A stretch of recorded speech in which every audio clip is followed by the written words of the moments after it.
Ар бир мамлекеттин саламаттыгын сактоо бул өлкөнүн бүгүнкүсү жана эртеңки күнгө болгон кадамдарынын бири болуп саналат. Бул багытта албетте Кыргызстанда дагы ар кандай программалар иштеп, алгылыктуу иштер жүргүзүлүп жатканын бардыгыбыз байкап келебиз. Бирок ага карабастан акыркы мезгилде аймактардан жана ошондой эле башка жактардан борборду Бишкекти көздөй дарыга жана ошондой эле ар кандай ооруга кабылган Кыргызстандын жарандары агылып, алардын саны күндөн күнгө көбөйүп, кай бирлери айыгып атса, кай бирлери ошол дарттын азабынан чет мамлекеттеги клиникалардын, ооруканалардын эшигин каккылап жардам суроого муктаж болуп турган учурлары.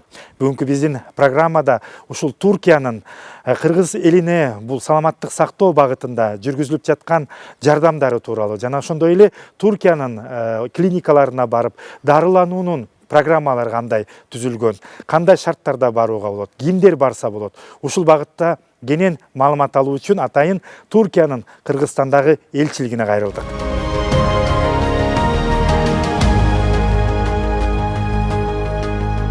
Урматтуу элчи мырза, убактыңызды бөлүп бизге ушу Туркияда медицина тармагындагы маек курууга уруксат берип, биз менен отурганыңызга чоң ыраазычылык билдиребиз. Кыргыз элинин жана биздин телеканалдын атынан мен биринчи эле суроом ушул жалпы Туркиядагы медицина тармагындагы иш мамлекет деңгээлде кандай түзүлгөн, канчалык деңгээлде бекер, Кыргызстандын медицинасынан эмнеси менен айырмаланат, ошого токтолуп өтсөңүз. Tabii ki Murat Mirza. Hoş geldiniz tekrar. Элчилигибизге кош келиптирсиз. Андан тышкары мен сиздин бүгүнкү туулган күнүңүз менен да куттуктап өтөйүн.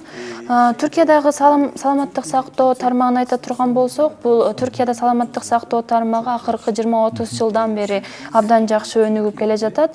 Бул тармакта биз саламаттык туризмин да курдук. Ошол бул алкакта башка чет элден дагы көптөгөн кишилер келип, бул мүмкүнчүлүктөн пайдаланууда. Бул жанын алганда Түркиянын бул саламаттык сактоо тармагында мамлекеттик система ар кандай түрдө өнүктүрүлгөн. Мисалы үчүн бул мамлекеттик, фонддук жана жеке сектор катары бөлүнөт. Бул мамлекеттик болгондо бул жака барган ар бир жаран оорусуна жараша бекер камсыздандырып алынат. Ал эми фонддук болгондо бул аралаш, ошол эле оорусуна, диагнозуна карап туруп, кээ бир жеринде акча төлөгөн болсо, кээ бир жеринде бекер кызмат көрсөтүлөт. Ал эми жеке оорукана болсо, бул жак жеке болгон үчүн бул жакта акчалай жардам көрсөтүлөт. Ошол эле муну менен катар мамлекеттин ичинде бул ар бир жаран үчүн саламаттык сактоо жанын камсыздандыруу каралган. Бул саламаттык сактоо камсыздандыруусуна жараша мамлекеттен бекер жардам көрсөтүлөт. Ал эми жеке ооруканага кете турган болсо, ал өзүнүн ал жактагы системага жараша акчада төлөшү мүмкүн. Мындан тышкары мисалы үчүн бир киши ооруп калса жана тез жардам чакырса, ошол ал киши жайгашкан аймакка эң жакын жердеги ооруканадан келишет. Ал мамлекеттик болобу же жеке бир оорукана болобу ага карашпайт. Андан кийин ал жактан биринчи жардам көргөзүлгөндөн кийин ошол эле ооруган кишинин өзүнөн сурашат: сиз кандай ооруканада дарыланганыңыз келет? Же мамлекеттикте каласызбы, же жеке ооруканага кетесизби деп. Анан ошол кишинин өзүнүн жообуна жараша тез жардам машинасы менен каалаган ооруканасына алып барып коюшат. Саламаттык сактоо тармагында биз билим берүү тармагында кылган реформалар сыяктуу эле саламаттык сактоо тармагына да көптөн реформалар жасадык. Бул акыркы 20 жылдын ичинде абдан жакшы өнүктүрүлдү. Ошол эле дары-дармек индустриясы болобу, же болбосо ооруканаларды салуу, же тез жардам сыяктуу системалар тармагын алганда биз дүйнө боюнча үлгү боло турган бир системага жетиштиргенибизди айта алам. O ambulans o kişiyi alıyor, öteki hastaneye götürebiliyor. Dolayısıyla seçenekler var. Туура. Мен толугу менен кошулам. Чындыгын айтканда сизди угатып, көп нерселер биздин Кыргызстан үчүн керектигин байкап атабыз. Кыргызстан демекчи, мынакей Туркия республикасы, Туркия мамлекети Кыргызстанга бир нече жылдардан бери дартка кабылган адамдарга жардам көрсөтүп, ошо Туркия элинин атынан Кыргызстандын жарандарына бекер кандайдыр бир медициналык көмөктөрдү көрсөтүп келет да. Анын себептери эмнеде, бул качан башталган, ошого токтолуп өтсөңүз. Türkiye, Murat Mirza, şimdi Türkiye, Kırgızistan'a biliyorsunuz kuruluşundan bu yana her türlü yardımı Мындай карай келгенде Түркия Кыргызстанга ар кайсы тармактарда жардам көргөзүп келет. Ал эми бул саламаттык сактоо тармагы болсо, бул коом менен тыгыз байланышта болгон бир тармак, ошол эле коомчулукка абдан жакын. Бул жагынан алганда, бул Түркиянын саламаттык сактоо министрлиги дүйнө боюнча 400 бекер квота берет. Анын ичинен болсо, өзүңүз да байкап көрүңүз, бул Кыргызстанга, анын ичинен Кыргызстанга 100 квота берилип жатат. Ошо саламаттык сактоо министрлигинен дүйнө боюнча 400 квота берилет. Ал болсо ар кайсы өлкөлөрдөн 3-4 кишиден болушу мүмкүн. Ал эми Кыргызстанга берилген 100 квота болсо, бул 400 квотадан тышкаркы берилген 100 квота. Ошол эле ал эми быйыл болсо, муну 150гө чыгаруу боюнча иштер каралып, эмки жылдан баштап 150гө чыгат деп күтүп жатабыз. Бул жакта Кыргызстандан Түркияга жибериле турган оорулар айта турган болсок, мисалы үчүн, анын диагнозу бул Кыргызстанда дарылануусу мүмкүн болбошу мүмкүн. Ошол эле операциясын жасаш керек. Өзүңүз да билесиз, бул трансплантация бар, ошол бөйрөктүкүн кылыш керек, боордукун кылыш керек, же болбосо мээсинен бир оор бир операция жасаш керек болуп калат. Ошолорду акчасын жагынан да акчасы жок болсо, бул Түркияга жиберип операция кылууга, дарыланууга мүмкүнчүлүк түзүлөт. Бул квоталар боюнча Кыргызстандын саламаттык сактоо министрлигинде 50 квота бар. Ошол оорулуу киши аякка кайрылып билдиришет. Ал эми саламаттык сактоо министрлиги элчиликке билдирип, элчилик аркылуу Түркияга билдирилет. Ал эми Түркия кете турган киши болсо, учак билетин, самолеттун билетин өзү алыш керек, жана жанында котормочу киши болсо да жакшы болот. Андан тышкары ал жакта ооруканага жайгаштырууга эме башкалары болсо, бул Түркиянын мойнунда. Андан тышкары элчиликтин өзүндө 100 квота бар, ошо 150гө чыккандан кийин 100 квота болот. Элчилик болсо, ал кишинин критерий боюнча карап көрүп, ошол биз жалгыз эле Бишкек аймагында эмес, Кыргызстандын бардык аймагындагы ушундай кишилерге мүмкүнчүлүк түзүүнү көздөп жатабыз. Бул тармакта кылып жатканда бар эки башка бир иштин тууралуу айтып кетким келет. Биринчиси, мурун Түркиядан доктурлар келип, ошо Кыргызстандын ар кайсы аймагына барышып, ошо областтарга, райондорго, айылдарга барышып, ооруларга көмөк көрсөтүшчү. Биз буну ден соолук аптасы деп айтчубуз. Ошону бул жылы кайра баштап жатабыз. Келген доктурлар ошол эле аймактарга барышып, айылдарга барышып, ошо ден соолук пункттарынан кишилерге жардам көрсөтө алышат. Bizde büyükelçiliğimizde oluyor. Büyükelçiliğimize başvuruyorlar. Biz de büyükelçiliğimize başvuranlar arasında o gerekli kriterlere uyanları seçiyoruz ve ona göre göndermeye çalışıyoruz. Урматтуу элчи мырза, мынакей биз азыр Туркиядагы жардамда жөнүндө сүйлөшүп атабыз. Андан тышкары эле негизи эле кыргыз эли үчүн түрк элинин атынан эң чоң бул медицина тармагында бул багыттагы көргөзүлүп аткан жардамдардын улуусу чоңу деп айтсак болот. Бул мынакей жакында ачыла турган ушул Бишкектеги чоң оорукана. Ушуга токтолуп өтсөңүз, ошол жөнүндө кененирээк маалымат берип өтсөңүз. Diğer bir konu daha var. O da biliyorsunuz şimdi Türk Dostluk Hastanesi. Türk-Kırgız Dostluk Hastanesi. Бул Кыргыз-Түрк достук ооруканасы Бишкекте ачылары күтүлүүдө. Биз жакында эле Турцияда Кыргызстандын биринчи вице-премьер-министри Кубатбек Буронов жана Түркиянын президентинин жардамчысы Фуат Октайдын төрагалыгында өткөрүлгөн бир соода жана экономикалык кызматташтык жыйынына барып катышып келдик. Ошол жакта дагы сүйлөшүүлөр болду. Бул оорукана 2020-жылдын биринчи чейрегинде ошол мөөнөттө ачылат. Ал жакта ачылгандан кийин 72 оорулуга көмөк көрсөтүү мүмкүнчүлүгү түзүлөт. Ал жакта заманбап технология менен жабдылган бардык мүмкүнчүлүктөр түзүлгөн. Ошол эле лабораториясы дагы эң акыркы система менен курулган. Ал жакта жаңы система ошол эле өзүнүн ичинде ысытуусу, дезинфекция кылуусу сыяктуу бардык мүмкүнчүлүктөрдү оорукананын өзүнүн ичинен кылууга болот. Муну Кудай буйрса жакында кыргыз элине белек кылабыз деп күтүп жатабыз.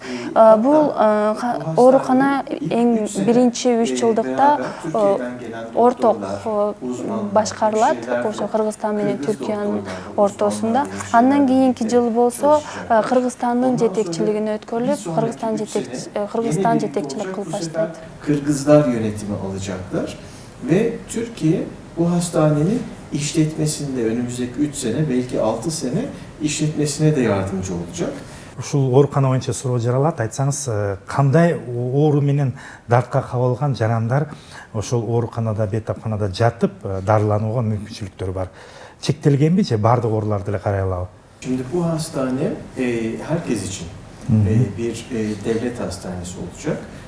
Бул ооруканада мүмкүнчүлүк бардык адамдар үчүн, анткени бул мамлекеттик оорукана болуп эсептелет. Ошол эле Түркия Кыргызстан достук ооруканасы, бирок мамлекеттик системада мамлекеттик оорукана. Анын иштөө планы Кыргызстан саламаттык сактоо министрлиги тарабынан бекитилет. Бул жакта айта кетүү үчүн нерсе, ал ооруканада өзгөчө кырдаалдагы операция жасоо бир бөлүмү ачылды. Ошол учурда керек болгон учурда операция жасаш керек болуп калганды жаза алат. Мисалы үчүн Кыргызстанда ошол жүрөк, кан тамыр оорусу менен көп жапа чеккендер бар жана операцияны талап кылгандар. Ошондой нерселер болгондо бул жакта операция жасалат. Бул жакта бир гана балдар бөлүмү жок балдар үчүн. Бирок ал жакта түзүлгөн лаборатория, ошол эле техникалардын бардыгы диагнозду бат коюуга мүмкүнчүлүк жараттыğı үчүн ал жагынан дагы пайда болот деп айта алабыз. Bir şekilde hızlı yapılabilecek. Değişik alanlarda 7-8 tane değişik ana bilim dalında faaliyet gösterecek.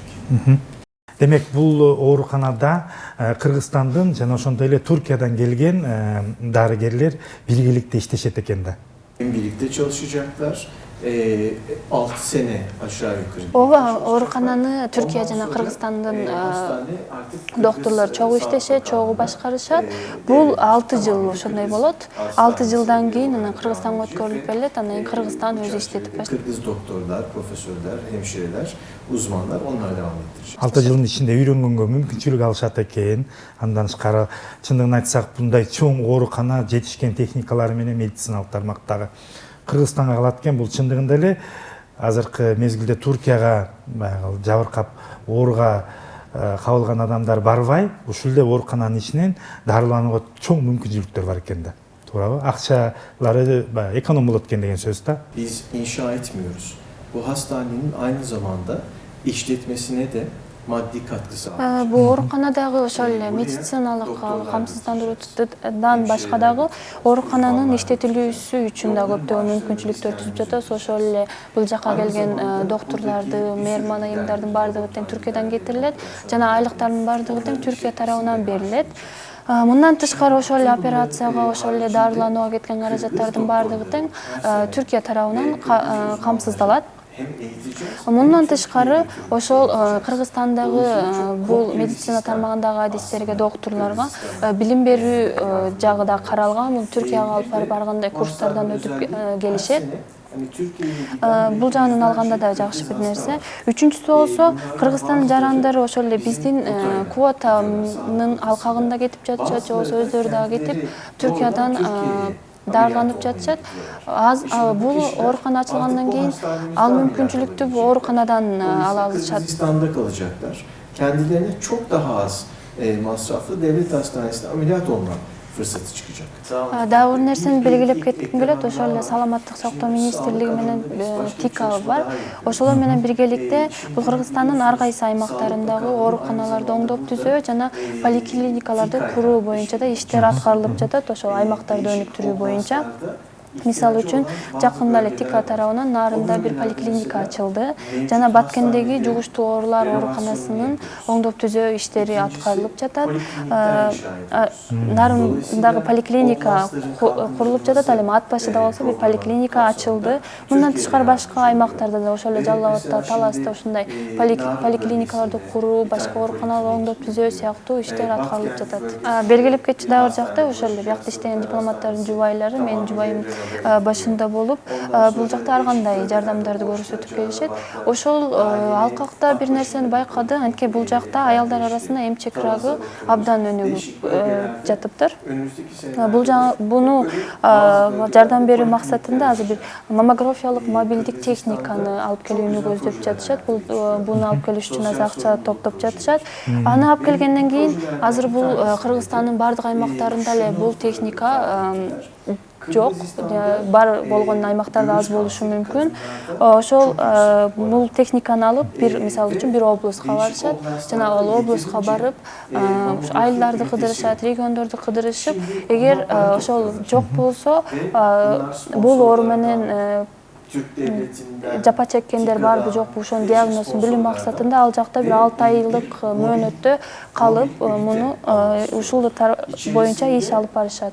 Bütün mamografi ünitesi olacak ve bunlar bir oblasta gidip 6 ay boyunca o oblasta gezecek. Mesela o oblastaki eğer hastanede mamografi ünitesi yoksa oraya ve köy köy belki gezecek. Чындыгын айтсак, баягы Кыргыз элинин атынан сиздин жүзүңүз менен жалпы түрк элине чоң ыраазычылык билдирип кетебиз. Себеби калктын ден соолугу, саламаттыгы бул өлкөнүн келечеги да, өлкөнүн эртеңкиси. Бул жагынан мынакей бир туугандыкты көргөзүп, сиздер колуңуздардан келишинче ар тараптан жардам берип атканыңыздарга чоң ыраазычылык билдиребиз. Рахмат сиздерге. Бүгүнкү биздин атайын чыгарылышта биз Туркия элинин атынан кыргыз жарандарына саламаттык сактоо багытындагы жүргүзүлгөн жардамдар боюнча сөз козгодук. Биз менен чогулгонуңуздарга ыраазычылык билдиремин. Амандыкта, сак саламат болуңуздар.